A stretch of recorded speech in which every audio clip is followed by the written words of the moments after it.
Hey everybody, it's Karrie and I'm back with another weekly chat. I hope you guys have all had a blessed and wonderful week this past week. Mine has been pretty good, a little bit busy. I am super happy though to announce that I did sell my Christian Louboutin, the leopard print ones, and I am thrilled that they actually sold on eBay for an amount that I was willing to accept. I had them listed for a certain price. They sold for $25 less than that price. I was thrilled about it. I will tell you though, I am a bit nervous still that the buyer is going to come back and say something's wrong. After the watch sale that I had, and I discussed I discussed that whole thing on one of my chat videos. I have been nervous that buyers will be like that, even though I would say 90-something% of all my buyers have been wonderful. I've had no issue, but it's that one person that can tend to just make you really nervous about things. And this was a designer purchase, an expensive purchase, so I am hoping everything went well. They were shipped off last Monday. I made sure that I was communicating with the buyer. I will tell you, this particular buyer never responded back to any of my emails, which I'm not sure why not. When the person bought them, I immediately emailed them and told them they bought them last Saturday, so a week ago from when I was filming this one. And I emailed them back and said I will mail them or take them to the post office on Monday. I wanted to actually hand deliver it and get a receipt for it. I realize that some people think that's not necessary, but on more expensive items, I do like to get a receipt for them. And since I could not have done that on Saturday, it was late Saturday, the post office had already closed, and then I couldn't get it on Sunday, so I waited to Monday. The person never responded back to me, and so I hope everything's fine, but I do try to communicate well with the buyers when I feel that it's necessary to actually communicate with them. So I'm still happy they sold and hope and pray that nothing is ever going to come back to haunt me about that sale. Then it was a pretty good eBay week. Not my best, but I guess considering that I had one huge purchase, it was a good time, a good week. But I only sold, I want to say, 3 items this week. I want to say that, but I had that one large item. And then I had one non-payment, and it was interesting because a lot of people wanted this particular item. I got a lot of offers for it. Finally agreed to accept this one particular offer, and the person never paid for it. So eBay has released that thing back to me so it can be bought again. And then I did get one rather, sometimes people just ask stupid things. They don't read the description. That was the major thing. So I have a couple more watches left. They're both Michael Kors, and somebody emailed, and I always put in the description, if there's anything wrong, blah blah blah blah blah. Well, I don't think I own a watch that does not have a scratch somewhere on it. It's almost impossible not to scratch a watch because they're on your arms. If you're sitting down, you drag your arm maybe across a table, a desk, wherever, you bump it, it's going to get scratches on it. And so I put that there are some scratches on this watch. And it's mainly just on the metal pieces. I don't know if there's any on the face or not. Or at this moment, I can't remember. I looked well at the time, but I just put there scratches on the watch. And then I took a lot of photos. Well, I got an email asking me, are there any scratches on it? And I went, yes, it's written in the description box. So it's kind of like, read the description, people. Read it. Just read it. I don't understand why they don't read it. Anyway. So that's been pretty much my eBay week for this week. Again, I think I had a really, really good week. I'm hoping for a better week. I've got some things that I want to add to it, but they're a little bit more fallish, winterish. So I'm thinking about waiting, and primarily why I'm going to wait is because right now I do not currently have an eBay store. I don't pay the monthly fee to do that. eBay allows you so many free items, and I want to say it's 50, but I may be wrong on that. But if you have more than that number, it would be better for you potentially to actually buy a store. If you have hundreds of items, to actually have an eBay store so you don't have to pay those monthly fees. It's a small, you get a better deal. That's where I'm going with. You get a better deal. Well, I don't have a store, so I am a little bit over those free items right now, so I was kind of holding off, hoping that a bunch of things would sell and I would go back under the free items and I could upload some more items without having to pay too much fee to eBay for that. So they are fallish winter, and I'm kind of waiting on that. But I do have a couple of, I guess you could call them, they're maxi dresses, but they're more summer dresses. And I think I'm going to add those today, and I'm hoping they sell. And I'm looking at my notes right here. Let me see if there's anything else about eBay on here. Nope, nothing else about eBay. So we'll move on to some other topics right now. I did 2 baking videos. One of them is already gone up. And what I was doing with these 2 particular videos, I was trying to get a little bit more creative, and I was filming on this particular camera and then on my vlogging camera. So I had this camera set up in front of the stove. I use my stove as my work surface. I have a really small kitchen, so I just use it as my work surface. I don't have an island or anything like that. And so it's a flat, what do you call the stoves? The burners are flat. They're not above the stove. I can't remember what that's called, but it's like a flat surface. I don't know. And so I probably shouldn't use it as my work surface, but I do. And so I had this camera set up right, like facing down at the stove. And then I had my vlogging camera set up beside it, and I had it propped up on some things. So there were a couple of shots where the cord, like the little wrist strap on the vlogging camera got in the frame of this camera, but I was like, oh well.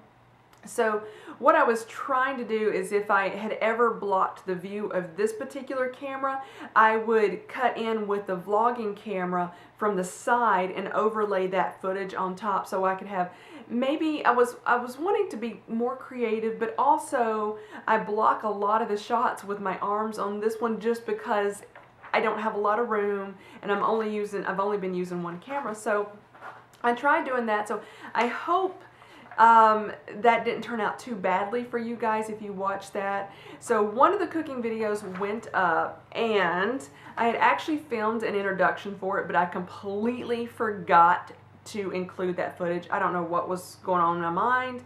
So oops on that part. I hope nobody really noticed that it seemed a little bit awkward. I didn't even notice until last night. I was like, oh my goodness. So apparently I didn't even notice, but anyway, sorry about that if it seemed a bit odd. And then I've got another video, cooking video, that I'm currently in the process of editing right now, and it is a recipe from Tanya Bakes. It is a lemon drizzle cake. No, it's lemon drizzle loaf. And I've got to tell you, in my opinion, it was a huge fail. And there were 2 reasons why I'm going to say that. Number 1 is the cake, or the loaf, sunk. I've never had a cake do that on me before. And the cooking time was a bit off. And I'm not sure. She said use I think it was a 22 centimeter loaf pan. Centimeters don't mean anything to me. I know it's in the metric system. I do better with inches. Well, I only have 1 loaf, and it's a glass pan. It's not a tin. And I don't even know if it's 22 centimeters or not. So potentially the cake may have been more dense, and that may be why the cooking time was off. I may needed a longer pan. That could have been the issue. So the cooking time was off. I think she said bake it for 30 minutes. I did that. I didn't have like any skewers or toothpicks, but I had a fork, so I inserted the fork. It was still liquid inside, so I had to cook it longer than the cooking time, and it did burn it a little bit, but that was my fault. I should have checked it closer. So the burning part was not the recipe's fault, but it did sink on me. As soon as I inserted the fork in it, it went down. I've never had a cake do that to me before.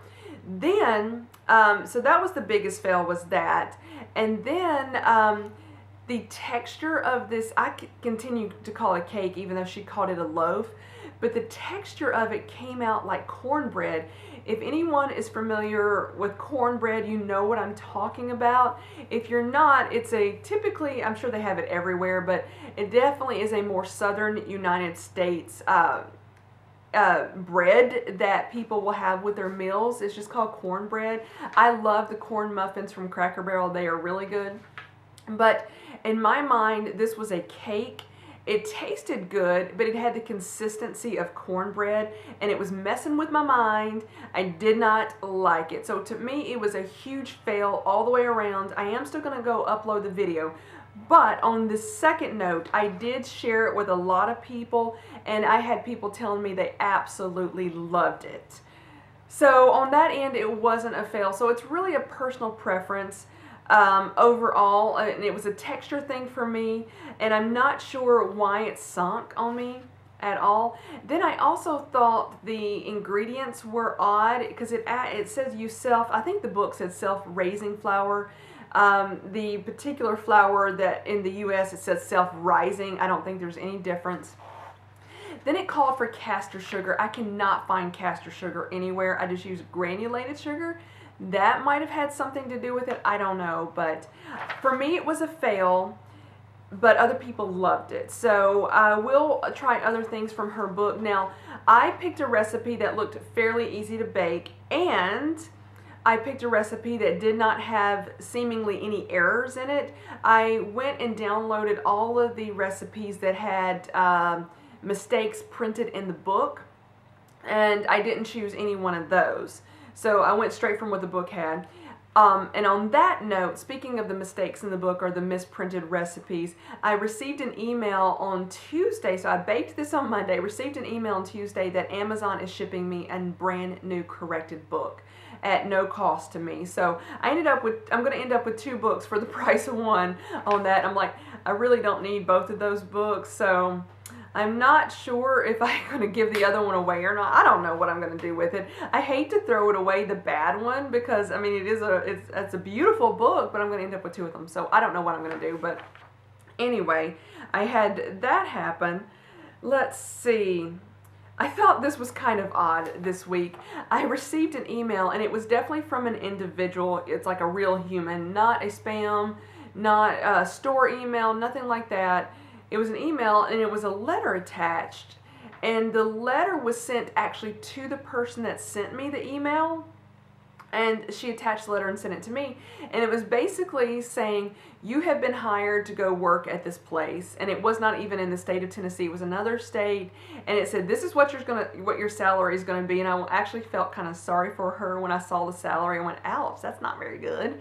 And then I saw what she was going to have to wear. They were so strict on their uniforms. It really wasn't a uniform, but they said you have to wear this color top on this date, this color top on this day of the week. And I was like, wow. And so I emailed her back and I said, question mark, question mark, question mark, because this is not an email address that's associated with my YouTube account. But I was thinking, is it one of my subscribers and they're letting me know they got a job? But it is not the email account that I use with this YouTube channel.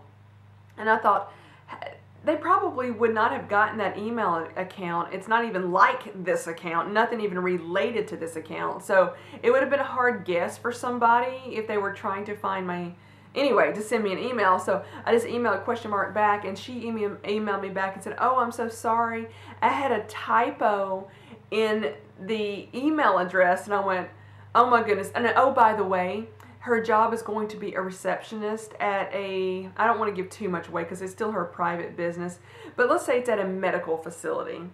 And she's going to be a receptionist where she will be potentially emailing clients or patients or emailing things, and she already messed that up. And I was like, oh, this does not bode well for her, that she had a typo and sent it to me instead of whoever she sent it to. I was like, ooh, I hope she does well. And that was her, just a one-off mistake, but I was like, ooh, that's not too good for her. Let me see, I'm almost done. Oh, I thought I was going to ask you guys, I have been kind of smelling perfumes lately, and anticipation of the Sephora VIB Rouge sale in November. So I've been going around smelling perfumes, spraying them on me, see what I like. And so one lady I know, she wears Coco Chanel, or is it Chanel Coco, whichever way it is. And it smells so good on her. And I have smelled Coco in the past, and I never really liked it, but every time she wears it, I'm like, oh my goodness, you smell so good. What? And I was like, you're wearing Coco today? And she's like, yep. So she got this new little thing from Chanel Coco. It is a perfume. And it looks like, originally when she showed it to me, I thought she was showing me a lipstick. And then when she opened it up, I thought it was a lip gloss. And I'm like, what is this thing? It comes on like a little lip gloss wand, but it's perfume, but in a gel formula. And it is $60 on Sephora's website, and I'm assuming it's $60 wherever you can find it. On Sephora's site, it says it's limited edition. So she said, oh yeah, you can go ahead and try it, it's fine. I'm like, are you sure? Because this is like a wand thing that you just rub on you, and it's a gel. And I'm like, are you sure? And she said, oh yeah, it's fine, I brought it for you to try. And I'm like, okay. It smelled so good. I will tell you this, for me personally, where I placed it on my arm, it was a bit strong, and I did get a teeny tiny bit of a headache, but I thought that it would be something that I could use, say, on the back of my knee, that it doesn't get it so close to my nose. But it had a beautiful smell. I absolutely loved it. It is strong, but I will tell you this, it did not last all day. It was good for 2 to 3 hours, and then the scent faded. So that's how I felt about it. I did like it, and I think I do want to purchase Coco. I just don't know if I want to get it in a spray bottle or that little thing, because it was $60 for this tiny little thing, and I think I could get more use out of one that comes in a liquid form in a bottle. I don't know, but it was lovely, and I think it was really cute as well in that little thing, that little tube. Then the last thing I've got to talk about, I'm very quick on this, I was able to purchase another item on my wish list. If everything goes according to plan, it should be delivered on Monday. Unless I'm doing a cooking video, I very rarely do filming on Monday. Basically, I don't want to get camera ready. That's pretty much it. So, oh, excuse me, I will choke there. So I was going to do an unboxing, but there is no way on the face of this earth I am going to be able to wait to open this. So what I thought I was going to do, what I did one time before, was I may take photos of the unboxing, insert the photos, and then film a video, and then insert those photos in that video, and I will film it a week from today, because I'm going to have to open it. So it will not be a true unboxing, but it will be a reveal. And I will say this is a little hint for somebody that may know what I'm going to get. Matthew, if you are watching this particular video, I think you may know what the item is, because you and I discussed it, and unfortunately Nordstrom didn't have exactly what I wanted. So that's a hint. Only Matthew will understand that hint if you watch this video. So that is what the item is, and I will hopefully, if everything goes according to plan, film it next Saturday, and it will probably go up like on a Wednesday or Friday of next week. So anyway, I'm very, very, very excited about it. And I said that was the last thing, but I'm looking at my clock. I got a little bit of time left before it cuts me off. I have been bad, and I have made some more purchases. I know I said I wasn't going to, but then I also said that I probably would. But overall, I have been doing really, really, really well. But I have made a few more purchases, and most everything was discounted, and I'm happy to say about that, almost everything was discounted. Oh, and the item on my wish list, I did get it on discount as well. There was a discount code. They weren't on sale, but it was a discount code, so I'm thrilled about that. So I'm thinking about filming a haul as well, and I just hope nobody thinks, oh, you're such a hypocrite because you said you weren't going to buy anything, you were just going to save up for the wish list. But I also said I probably wouldn't be successful in not buying anything.